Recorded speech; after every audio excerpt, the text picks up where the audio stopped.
Hello, chess friends. This is International Master Valeri Lilov, and today I'm going to be talking about the World Championship Games.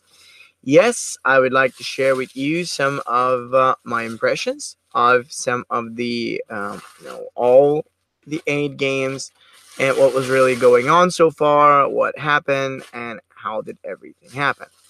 So I'm actually going to start with the game number 1, which was quite dramatic, let's call it this way. I'm going to show the mistakes as well as I'm going to show you the highlights. There's going to be a great learning opportunity, and thanks to Grandmaster Sam Shankland, actually, who annotated this game. I think it was a fabulous annotation that I found. Actually, just going to have here so that you could read some of that.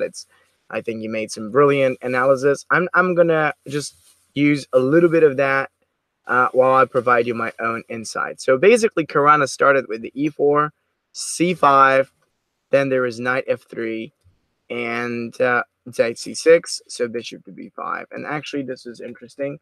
So, like what goes on is that white plays the Rossolimo. Actually, the Rossolimo is a good chance. However, I do believe that it is a little too equal. It's a little too drawish. I do not like it too well. Okay, so in fact that's very interesting. And then like first and foremost, okay, so let's see what happened. Bishop to the b5 was done. And then after the move of bishop to the b5, the next move was g6. So white played with bishop takes to the c6 out there. So this is very interesting. Like what really goes on in that type of position is that white is taking on the c6, okay? And then after that type of that the move in this position, after the move bishop takes the c6, we double up the pawns. We actually leave black with a little bit of a weakness or a vulnerability out there. And so this is good, but the problem is that it's too early and we give away something much more important, the bishop pair. That is really important out there. So let's take a look. After that type of move, and then white is going to have to try and exploit it. But how? Well, what Caruana did was basically to try and focus up on the quick development of the pieces. And then, you see, ultimately, after the move of h3, knight f6, knight c3, knight to the d7, and bishop e3, which was excellent. White did a good development. Now the problem is that there's no way to exploit these weaknesses, and usually exploiting weaknesses doesn't revolve about taking them, but rather in pressuring these out there. So this is really important. Black played with the move e5, and then white actually canceled on the short side area. This is pretty important. So that's a very interesting thing. White gets to play with the move of short castles. Then there could be the move queen to d2. And so, actually what you have to be doing is first and foremost, have to focus on the possibility on the quick development. You can't exploit the weaknesses too quickly. So what you need to do is just develop gradually. Now black stabilizes, and that's how he makes it even more difficult to take away or attack against the c6 in this position. So that's very important. After the move of pawn up to the b6, and then white played the move of knight to the h2, and then black played with the move of knight to the f8 in this type of position. And so it's really interesting. Black gets ready. He plays with the move of knight e6 and knight to the d4. And then ultimately, so black is coming forward with this type of position is now we can have knight e6 to d4. You can have the move of short castles. You can have a move like f5 out there. So this is pretty important for him. See, white's major goal is to begin an attack, but take a look at what happens now, really. The trouble, or let's call it this way, the real trouble, is that it starts too early. Now, of course, white has to do it, otherwise knight e6 is going to come, and this will cost him the bishop pair. But just as well, what you find out is that You see, first and foremost, like first and foremost, you have to make sure that you got the preparation. If you can't have the preparation ready, then probably it's the opening's fault. I think Queen D2 might have been a little bit better. Okay, so this is very, very important actually. And so after continuing with Queen D2, if Black would play with the move of Knight to the E6, then what we can go for, and it's just to play with the move of Bishop to the H6. So like this is very, very important. The critical thing is constantly keep up the attack and then force the opponent actually. It's just great. And then after that type of position, just it's really in case of bishop to the h6, bishop takes to the h6, and so the move of queen takes to the h6 out there. And like this, what you have to do in this type of position is really keep up with the attack out there. So this, however, does not commit. See, a committal move that you do in the opening usually predisposes you to failure. You gotta be ready. You have to, make sure actually. So this is really, really important. Like, let's take a look and see in that type of position. It's just first and foremost, try to hold on to a good development out there. So don't actually begin so early. And then what happened when White started early is that he wasn't ready. The dark squares are weak. In not only that the F line can be used, but it's going to be actually used by Black. It's a very fundamental principle that you have to be prepared. And so let's take a look and see what this actually led to. Now, after the move of queen to d2, then basically Black played alongside g5, stopping the bishop out there. And so after g5, White plays with a remove right rook to the rook 8 f1. So that is really interesting. What White is doing is he keeps building up in this type of position. So to be careful. What else can we try or do in this type of position? Is there anything else? Anything more menacing or threatening? There's nothing. It's way too early. It's really just not going to work out all too nice. So you have to be very, very precise about such a position, because you see, if you're not very precise, if you're not actually very careful, you're just going to have lots and lots of trouble. So be ready, build it up. Don't open too fast. See, White's move of rook 8 f1 just didn't work. And then actually, as Black came up with the move of queen to d6, it was even more difficult because now the queen is going ahead.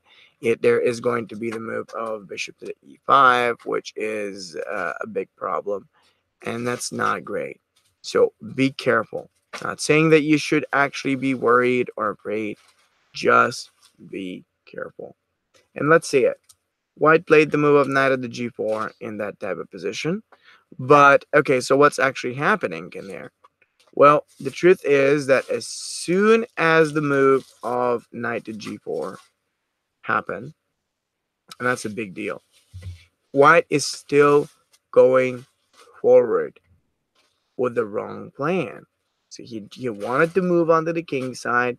He wanted to get ready and advance or pressure down there. But it just wasn't prepared, wasn't ready to do. There was nothing in here that could have helped. And so Black knew this. So what did you do? Well, play long side castles. Knight f6, knight d7, knight h5, bishop e5. See, the foundation of this failure is because of the opening. If you actually have an opening that does not follow the proper rules of development, setup, preparation, and good activity, you're putting yourself in a situation where it's really easy to mess things up. And when it's really easy to mess things up, it's just going to be hard for you. That's the biggest problem out there. And so like that's a very good idea. Okay, so in fact, actually what you have to do is be careful. No, so Black doesn't do anything special in this type of position. So like, but step by step, give yourself a chance to move forward. solidify the position. And so what is happening right now? Well, actually, after that move, then white played with the move pawn up to the f4, g4. Black did f6 himself. And then after f6, there's b3. See, white doesn't realize that the energy power is not there. The teeth are gone. He cannot bite black in this type of position. That's the thing, in this type of position. So you want to be critical and you want to be thinking about this.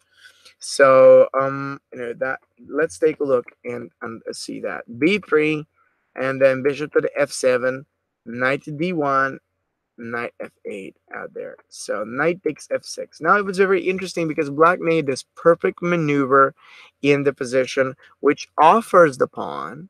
It actually allows us to capture it, but it doesn't matter because the reality is that even once white actually ends up taking this pawn, black should just go with knight to the g6, and then you can go for the move of knight to f4, and this is just going to be hurtful. Literally very hurtful. You can go for a move like knight f4. You can go for a move like h5. You can go for multiple sets of attacking moves while we just stay back, and we don't really have a whole lot to follow up with. So that's the way to go forward. And actually what is real important is to understand the core is in the structure, and this is the key. Don't rush it. Don't force anything. Don't make anything else happen so differently. And let's see what comes up in this position actually. Well, as a result, in this moment, let's see it. As a result here, the move was a knight to the e6 in this case. Then he's actually going for a move like knight to the f4. He is going to attack against the h3. It's just brilliant. Knight h5, bishop takes up h5, g takes h5, knight f4. We got a trade. Black actually recaptures out there, and now he gets the open line, and it's a very, very difficult position because most of white's own pieces don't have much to do. See, this is really pretty bad and pretty difficult. So we have nothing, no chance to attack, nothing to do. Rook g8 is going forward. It's really, quite horrible to think about it. So you need to be extra precise, need to be extra careful about that stuff. And okay, so what happened next move is there's rook g2, rook g8, queen e2, an exchange, queen to the e6, an attack out there. Black did queen takes to the h5 out there. And so that's really tricky. White's position is slowly beginning to collapse. So this is really the best thing that he's got. That knight is the best thing he's going for it. But then I want to show you something really exciting. White did everything to defend, but obviously seeing h5, his position started falling back. Queen g1 was great, I think, and now there was this huge move that black missed. What would you guys do if you were having black's position in here?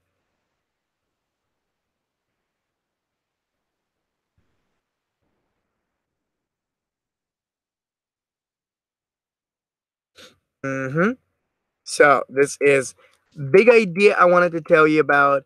So rook g3. First h4, and then actually what black plays is a rook g3. He missed it, but it would have been an excellent type of possibility to follow up in this case. So rook g3, knight takes the g3, h takes the g3. If the rook moves down or away, then black's bishop is going to come forward, so it can threaten, and so just it's a really great way to go. So you can have a queen a1, and then then there could be bishop to the c3, and so you see that's basically what this would have allowed black is a way to break down white's position. It didn't do it. And this is why you need to always put the forcing moves as the highest priority on your list. Because if forcing moves don't work, you'll think about some restrictive moves you can make. If restrictive moves don't work, you think about some useful improving moves. But the idea is that you'd always like to think about some sorts of moves that can help you to challenge him, threaten him, pressure him, do something that doesn't let him live as easily. Okay, so you need to remember that kind of concept. Forcing moves or attacking moves are super necessary and important. Otherwise, they would not happen. They would not be playing. And like this is pretty important, especially after rook g3. The bishop out there is going to be quite dangerous. Now, Carlsen did were a couple basic mistakes. Okay, so the first thing that he made as a mistake was the move of queen g7. I mean, like, I say that this is a second actual mistake out there. So this is a very, very bad type of a move. You do not want to go backward. Everything is possible. All you have to do is actually make sure your pieces can stay up, be advanced, and relevant. Maybe a move like pawn up to the b5 would have happened. So a move like b5 would have been a great idea for black to possibly prepare for b4. And this move is just, it's going to, for instance, after b4 exchange and the recapture, it's just, you can do a move of bishop to the d4, and it's going to be dangerous. So, in fact, that is a really interesting thing. Just, you have to continue, or you have to think about, it's just how you can keep up my activity. If you don't do this, your pressure is going to go, and your ability to make as much threats or threatening, this is, it's not going to be helping. So that's very, very critical out there. All right, so okay, well, anyway, queen to g7, knight h4, bishop takes the c3, and bishop to the d4, exchanging, rook e2, knight g4, rook takes h, e6. You see, white actually got the activity. The moment black pushed back, white got the activity, and everything was working. See? So one of the key principles, there's a lot of things to learn from this game, but a lot of the key principles, I mean, this is already drawish.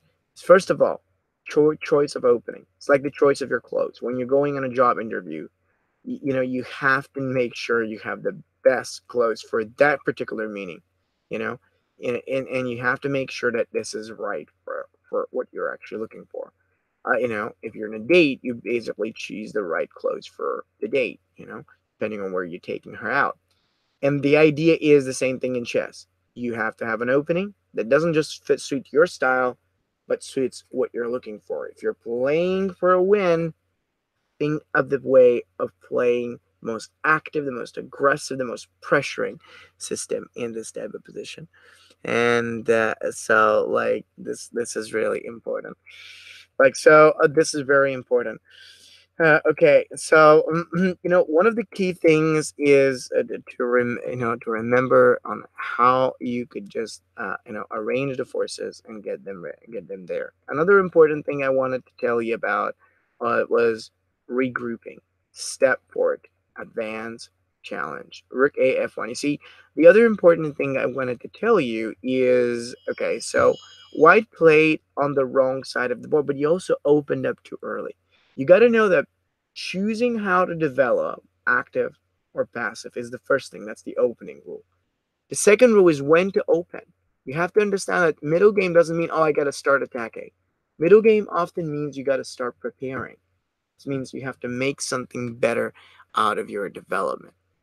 And then, once you've done that, once you really achieve this, what's really going to help you is the possibility to make sure, please don't forget that, make sure that you get to that point where there is the chance or there is the resource for you to really create different types of threats or set up different challenges. The whole problem for white was that he chose the wrong area, and that's the third thing. So you need to develop actively, try not to open too early, and the third lesson from this game is remember to choose the right side. If you choose the wrong side of the board, like white chose the king side, trouble is almost certain. The thing about black is that you actually miss the pressure. See, tactics are important. Tactics can only get you so far.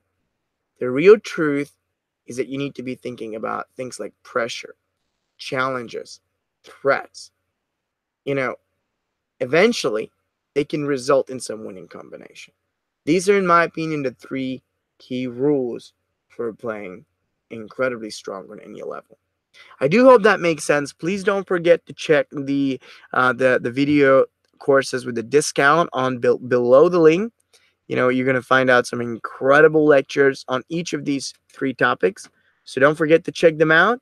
And of course, as always, if you have any questions, you can always visit my website or message me on my email, valeri.lilov@gmail.com. Thanks so much.